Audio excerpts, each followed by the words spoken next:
Salam sejahtera dan selamat petang kepada semua pendengar. Berita panas petang ini dipetik dari Sinar Harian bertajuk Tolak kerjasama GTA bukan sebab sombong, Nurul Izzah.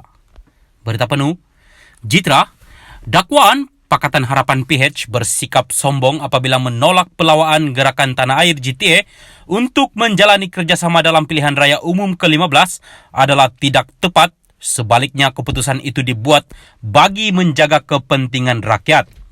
Naib Presiden Parti Keadilan PKR, Nurul Izzah Anwar berkata, PH harus lebih berhati-hati menyambut sebarang pelawaan kerjasama politik dengan mana-mana gabungan bagi mengelak perkara lama berulang. Menurutnya, kepentingan rakyat harus diutamakan dan PH tidak mahu lagi mana-mana pihak meminggirkan agenda tersebut. Saya rasa tidak ada isu sombong atau ego. Sebenarnya, lebih kepada mahu melindungi kepentingan rakyat, mudah dan jelas. Saya memang orang pertama akan beri ruang tetapi kita harus berhati-hati. Setelah berkali-kali dipatuk, sudah tentulah kita mahu teruskan dengan agenda telah ditetapkan. Lebih mudah begitu, katanya ketika ditemui pada program Jelajah Trak Ayu Malaysia Parlimen Kubang Pasu di sini pada Ahad. Pada Sabtu, pengurusi GTA Tun Dr. Mahathir Mohamad menyifatkan PH dan Perikatan Nasional PN sombong apabila menolak untuk bekerjasama dengan gerakan itu bagi memastikan orang Melayu bersatu sekaligus mencapai kemenangan dalam PRU 15. Dalam pada itu, Nurul Izzah menegaskan PH harus memenangi seberapa banyak kerusi parlimen untuk memastikan gabungan itu mempunyai kedudukan selesa dalam memperjuangkan agenda rakyat yang harus menjadi persyarat kepada mana-mana perbincangan kelak. Mahu tidak mahu, mana-mana gabungan sekalipun tidak mampu untuk mendapat majoriti sepenuhnya. Itulah realiti politik Malaysia. Namun, kita tidak buat perbincangan atau mengambil kira semua option itu di belakang tabir, katanya. Menurutnya, rakyat harus memahami sekiranya situasi tersebut berlaku dan PH tiada pilihan selain mengadakan kerjasama rentas gabungan bagi membentuk kerajaan. Saya harap rakyat faham, kalaulah kerusi yang menang didapati kurang daripada 100 sebagai contoh, mahu tidak mahu itu adalah antara option yang terpaksa kita ambil kira, katanya lagi. Mengulas tindakan GTA yang menawarkan kerjasama kepada PH maupun PN serentak sama ada sekadar mahu menumpang populariti kedua-dua gabungan berkenaan, Nurul Izzah sifatkan kepentingan rakyat harus dijadikan panduan dan bukan sebaliknya. Saya tak mahu bagi mana-mana tanggapan harus jaga kebatasan supaya agenda mempertahankan kepentingan rakyat tidak dipinggirkan, ujarnya. Nurul Izzah memaklumkan PH lebih optimis untuk mencipta kemenangan lebih besar pada PRU 15 berbanding PRU 14 lalu berdasarkan momentum rakyat selepas berlaku beberapa peralihan kuasa. Saya lihat momentum sangat baik, namun PH harus kerja keras dan pastikan calon yang dipilih mewakili kawasan perlu bertemu seramai mungkin pengundi. Walaupun petanda itu nampak positif, namun perlu berhati-hati juga. Kerana kalau momentum baik sekalipun, tetapi pengundi yang layak tidak dapat mengundi disebabkan oleh tambang mahal, tak dapat peluang, undang-undang atau cuaca menjadi penghalang, ia membimbangkan saya, ujarnya lagi. Salam sejahtera dan selamat petang kepada semua pendengar.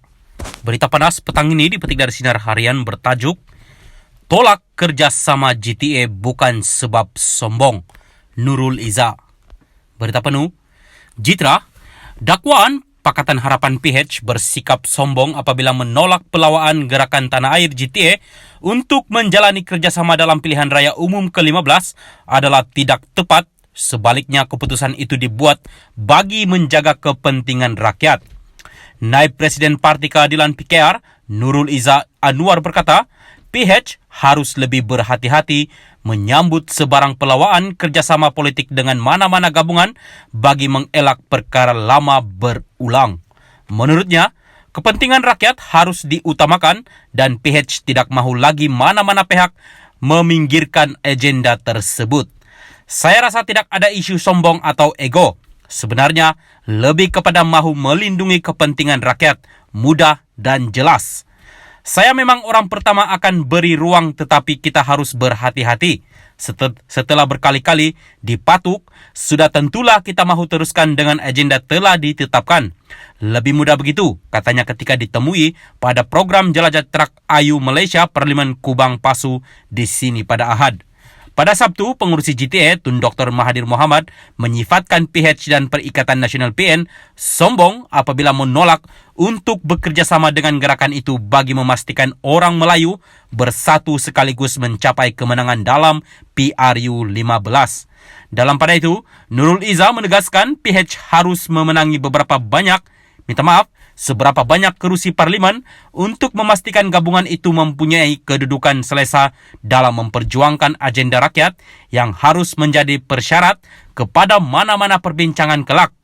Mahu tidak mahu, mana-mana gabungan sekalipun tidak mampu untuk mendapat majoriti sepenuhnya. Itulah realiti politik Malaysia. Namun, kita tidak buat perbincangan atau mengambil kira semua option itu di belakang tabir, katanya. Menurutnya, rakyat harus memahami sekiranya situasi tersebut berlaku dan PH tiada pilihan selain mengadakan kerjasama rentas gabungan bagi membentuk kerajaan. Saya harap rakyat faham, kalaulah kerusi yang menang didapati kurang daripada 100 sebagai contoh, mahu tidak mahu itu adalah antara option yang terpaksa kita ambil kira, katanya lagi. Mengulas tindakan GTA yang menawarkan kerjasama kepada PH maupun PN serentak sama ada sekadar mahu menumpang populariti kedua-dua gabungan berkenaan, Nurul Izzah sifatkan kepentingan rakyat harus dijadikan panduan dan bukan sebaliknya. Saya tak mahu bagi mana-mana tanggapan harus jaga kebatasan supaya agenda mempertahankan kepentingan rakyat tidak dipinggirkan, ujarnya. Nurul Izzah memaklumkan PH lebih optimis untuk mencipta kemenangan lebih besar pada PRU 15 berbanding PRU 14 lalu berdasarkan momentum rakyat selepas berlaku beberapa peralihan kuasa. Saya lihat momentum sangat baik, namun PH harus kerja keras dan pastikan calon yang dipilih mewakili kawasan perlu bertemu seramai mungkin pengundi. Walaupun petanda itu nampak positif, namun perlu berhati-hati juga. Kerana kalau momentum baik sekalipun, tetapi pengundi yang layak tidak dapat mengundi disebabkan oleh tambang mahal, tak dapat peluang, undang-undang atau cuaca menjadi penghalang, ia membimbangkan saya, ujarnya lagi.